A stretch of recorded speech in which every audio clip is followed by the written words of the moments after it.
Hello and welcome to Teach Me in 20. I'm Karis Ryan and this is a podcast where I get to chat with a new guest each week and learn from their experience. And this week I'm chatting with Melanie Burnicle. Melanie just came off winning at the Stevie Awards, Entrepreneur of the Year and also Podcast of the Year. Massive congrats to Mel. But her journey hasn't been without its challenges. In her 20s, she overcame depression, survived a severe car accident, and she was also on the brink of bankruptcy. Now Mel shares with us today how she turned it all around and how she's helping other businesses with her 7C strategy, as well as the Makeup Artists Guild of the Asia Pacific. Let's get to our chat with Melanie.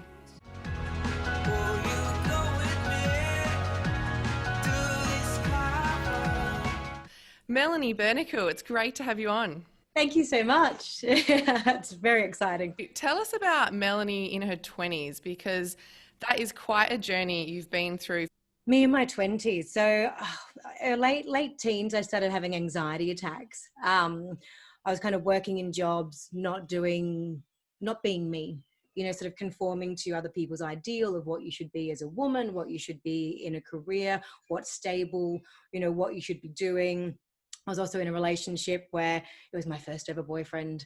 I didn't realize you could not be in one, and even that within itself was just, following patterns and other behaviors that weren't necessarily my own, but I hadn't figured all of that out. And so that wasn't necessarily, again, everything's for learning, but it definitely, wasn't the best relationship I've ever been in, but they all teach you something at some point. So I started having quite a lot of anxiety, and started having really bad panic attacks where I actually would lay on the floor and think that the whole house was caving in on me and I couldn't breathe. And I would have them so bad that when I would look up, I'd lose all my vision. It would just completely go black. So the amount of times I went to emergency, I'm having a brain aneurysm, I'm dying, because I actually thought, if you're suffocating and you're losing your vision, that something was about to explode in my head. Little did I know it was just, a lot of built up stuff that, needed to get worked through. And then you start to think you're going a little bit crazy. Being now 43, what everything's been asking of me since I was probably about 18 is to stop and look in and do that work to be able to move forward.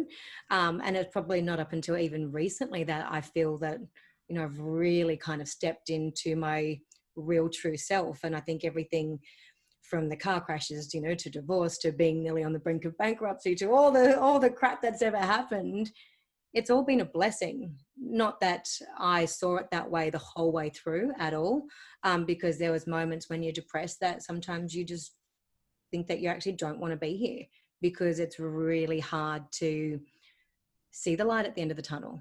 And I just, I remember there was a couple of times back in those early days where I felt so misunderstood, not just by other people, but by myself as well. I think there's part of me that knew I was destined to be great at something. And, with other people, around you, other, different times in your life, you kind of are so, what's the word? You wanting to be liked so much by other people. You want to feel understood. You want to feel that you're a part of something. And when you kind of need to be in your own lane and you're not feeling that from everyone, it just kind of makes it feel a little bit even more insular. Yeah. But getting to this age and still being here and, it's kind of like quite happy to be in my own lane and not judge other people, not judge myself. Just there's a lot more acceptance around who I am now, and that in itself is like the greatest gift. Isn't that what we're here for? Ultimately, I think. Exactly. I was going to say as well, I mean, what did you learn about yourself during that whole time and how did you get out of that? I think trying to find the word to call them. I wouldn't call them disaster. At the time I did. Learning curves. Very much so.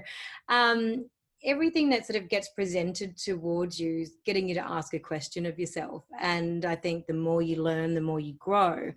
And I remember after my car accident, I think before my car accident, I'd finished, 3.5 years with a psychiatrist to kind of teach me the tools of when I was going into that downward spiral of what was causing that, what beliefs were mine, what weren't mine, how to sort of separate those, and then be able to bring yourself back to a place of calm. And these are all tools which have served me so well. I've never been in that same darkness as I was going through the beginning part of my depression. I did think after being a month in therapy, I'm like, cool, I'm good. I've got this. Can I go now? And the guy looked at me and he looked at me and said, no, we haven't even scratched the surface. And I think you were pretty much hungover for the whole few times you were here. And I was like, well, yeah, it was $1 shot nights at the local pub. So, anything to distract yourself the day before. And, someone had to call you on it. And he did. And I was like, oh, wow, okay, this is going to be a bit of a journey. But what they teach you is to work through your stuff. And, at first it's releasing a lot and it's getting rid of all this stuff. And it's not to say that sometimes those beliefs don't, just make a little appearance on a shoulder, like, are you really good enough? Are you really going to be able to get there? And, you're like, well, actually, I've achieved all of this and I'm still on my way. Thanks for making an appearance to, protect me. But I don't need it. So I'm going to keep moving forward on my journey. And so you can have this conversation with yourself. And I had to do that for a really long time. Just keep working through different things that would come up. But you never, well, for me personally, I've never gone back to the depths of that darkness from the beginning. What I found for me is I really can feel great happiness knowing what the really darkest, shittiest times can feel like. And so there's this nice way of finding the balance in the middle and also coming out the other end. But to say it was easy, God, no. Like I cried a lot, and then I think it was probably maybe 6 months after I'd finished all my therapy, which was 3.5 years. And probably about 6 months later is when I had my car crash. And I literally, I don't know if I'm allowed to swear, but I literally went, fuck you, world. Like, so come on. oh. And when something's no fault of your own, it's really frustrating. And the level of pain that you're in, to look at me, I looked fine because it was a lot of nerve damage and things going on. And so people would look at you and go, there's nothing wrong with you. And I felt like, is this the panic attacks happening all over again, but in a different way? I'm like, come on. So for 3.5 years in therapy, I'm like, wow, that's the longest something's ever taken me. Like I want things done. And I like, quick results. I like to have those little wins, and to get a 3.5 year win, I was like, oh. And then to feel like someone's just knocked you off your perch. It's like, am I not meant to be happy? What's going on here? And then, a lot of the doctors heavily medicate you, and I was heavily medicated for 3 months. And then I just found I couldn't converse. I couldn't hold conversations. I could hear what people were saying and I couldn't spit stuff out. So I just threw them in the bin. And then they found me convulsing on the floor and back to the hospital again. So, it was that I was probably in a pretty dark space again there for a few years, I would say, until one day I just said, I'm not taking any more drugs from the neurosurgeon. I'm not taking anything. I said, give me my brain, give me my head, and let me take ownership of the pain. The best thing I've actually ever done, and I've even done more of that during COVID, was I worked with a rebirthing coach, and it's through meditation and breath work. And I think I've been learning to do this in little bits and pieces over the years, but never to this extent. And what it does, it brings you right back in. So it's a difference, I guess, between being grounded and being able to really be in and sit with the pain, work through it, like allowing it just to feel it in your body, and it disappears. And I can do that now through breath work. And that's the main thing. I wanted to be able to heal myself, on my terms, doing all of this and being able to sit within yourself and comfortably is a really beautiful place to be. Yeah, I'm a big fan of meditation. Are you a sitter or do you lie down? Do you have music on? I do a bit of everything. So I do, there's a sound meditation that I do, which I will walk, anything to sort of be out of the mind. So it's allowing some of the other senses to come to play, so I can go deep into the sounds around me. So sometimes just walking or sitting in the park, and just tapping into all the sounds to then be able to come back in. Sometimes I lie down and do breath work. Other times, it varies. So I've been able to try and learn how to adapt it so that I'm living through meditation. That's the old time goal, sort of live through that meditation space rather than just having it be a moment in my day. Yeah. Well, I'm glad it's helped, and I know a lot of people swear by it. I've got to get into the practice a little bit more. I'm a bit like you, was doing it in bits, and I think it's that consistent practice where you really notice a difference. So Yeah, that's my sort definitely. of, I think, an early New Year's resolution for me. Um, so Mel, for people that don't know, you're the creator of the 7C strategy. So that is candidness, clarity, construct, creative thinking, communicate, consistency, and celebrate. And I love the last one because, as you say, Yeah. we don't often cheer and celebrate ourselves. And I think that's what keeps you going. If you've been in the business 22 years, if you're going to do it for that long, you need to be able to celebrate and give yourself a pat on the back. Was there any reason for C's? I guess I was trying to think of ways to make it fun for creatives, because if I don't keep things entertaining in my own mind, the amount of times that people that know me well enough would go, I'm bored. Like, I know that I have to keep things elevated and energetic. And, I was trying to think of different, how would I break down the education? And to be honest with you, it just came to me. I'm very lucky in the sense that when I need something, if I can sit and not force it, the right things come. Um, yeah, and I was sitting there and I was just looking at it and I was piecing it out, and all of a sudden it was literally like zoom, and my hand started writing, and the next thing you know, there it was. And I was like, okay, I guess it's the 7 C's. I love that. I was so at the beginning of the year I was writing my book, and I was about to take it around the world to all the big trade shows, so for beauty, hair, makeup. And the book was on building a strong business foundation for creatives. So whether you owned a small salon, you're a freelancer, you were working for a brand and you wanted to move, or you were freelancing and you wanted to work for a brand, just to sort of teach you about yourself, your business structure, and then how to move forward.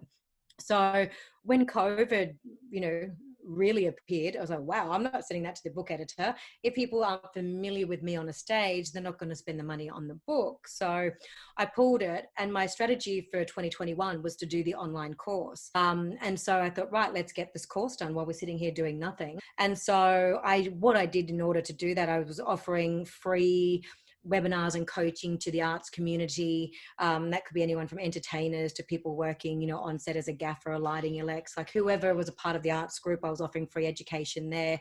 And it just made me feel good that I was doing something purposeful, but it also helped me hone in different parts of the course that needed work, that needed more structure, or something that maybe I hadn't thought about that really, people needed. So I could add that in. Worked out how I had all of the content there because it was going to be the book, but how do I structure that to make it an easy way to learn, especially for people who are great at their craft. They're not great at business. They go into business just blindsided by it all. And I'm not talking just creatives. I've got a friend who I interviewed who's a plastic surgeon, and he started his own business. He said the amount of money he wasted starting out, that could have been placed better, because you think you need this and you don't. And it's really hard to go somewhere and just look for one set thing, because there's so much out there in business. But to be able to do one course that can give you structure and strategy that you can then spend maybe 2 to 4 hours a week on your business, and then be going back to do what you're great at, is, the goal that I'm trying to help people work towards. Yeah. Because people who are great at their craft, whether you're the best hairdresser, you don't want to be sitting there doing the business. You want to play with hair, or play with makeup, or do your beauty with your beautiful clients. And it's asking people to get to know themselves, and things that I've done for myself over the years to understand why. I was always curious as well. That's one of my other favorite C's. But I want to know why. If this is what's happening to me, I need to know why. Because if I understand the why behind something, then you really are able to move or change or to grow. But if you don't understand and you're just doing, the purpose behind that doesn't hold you strong for, you know, time to come. So we teach a lot of that. And, you know, some of the people are like, oh, this is so hard in the beginning. And I'm like, yeah, it is, because most people have never asked these questions of themselves. And I'm going to get you to answer them, because it's going to help you not just in your business, but in your personal life as well. Yeah. I like as well that once a week you have Zoom calls where there's Q&A, so it's not just leaving people to their own devices, read a Yep. textbook. It's I'm here to help you as well, which I love. And it feels Yeah, as though as well, definitely. it's not just for the newbie. So the newbie coming into the industry, but even those established who want to project their business even further can also get value from it. Yeah, you find a lot of people who've just been in business just keep the wheels turning over. It's like go, go, go, go, go. And you're not actually moving forward at the pace that you thought you would or that you might would like to. But a lot of people don't go back and ask themselves the right questions.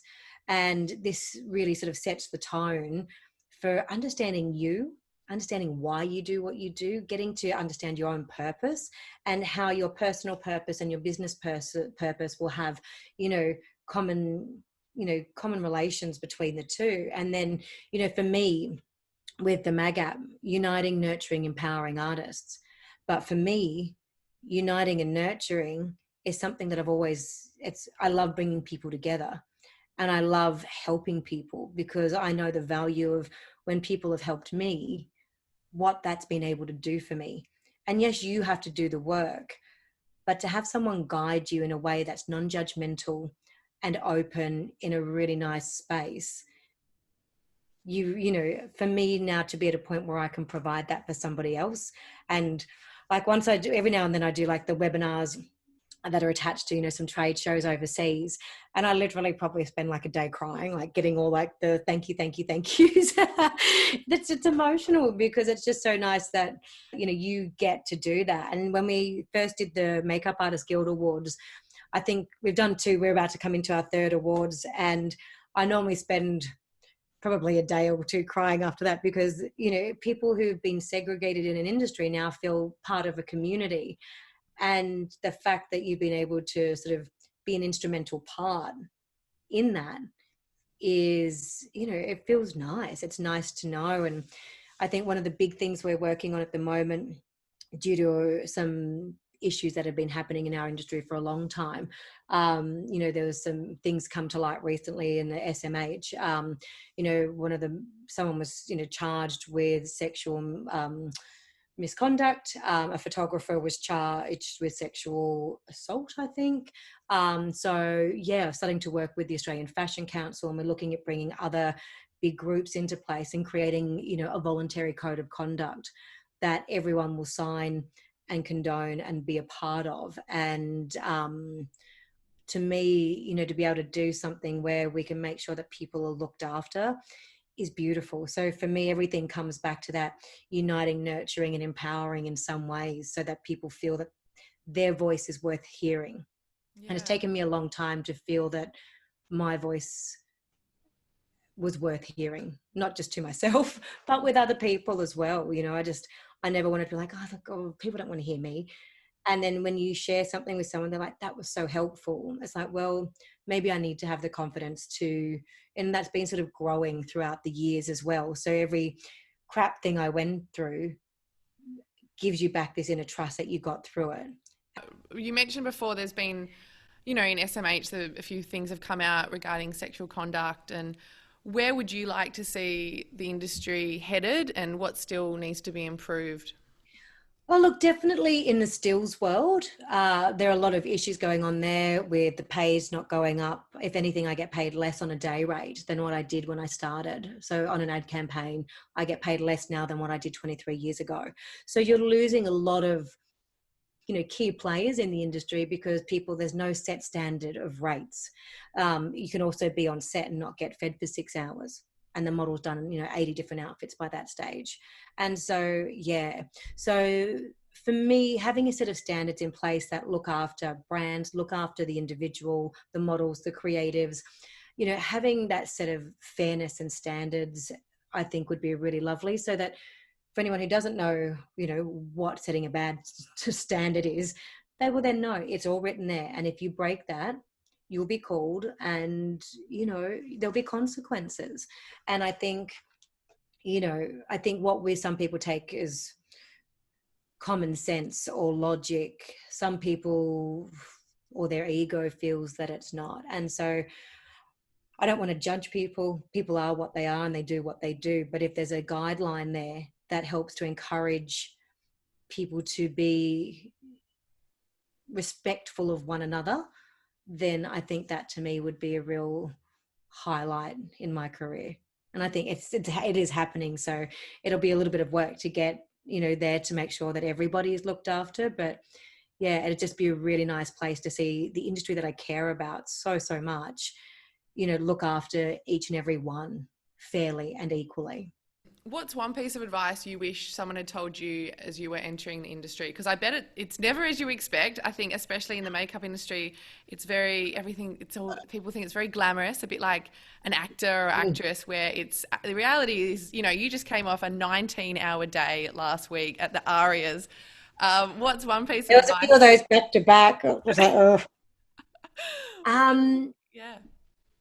I think one thing that if I do go and teach occasionally, I do mention this to a lot of my students. The person in the chair, if they're not talking to you, it's not because they don't like you. They're about to do something big in their life.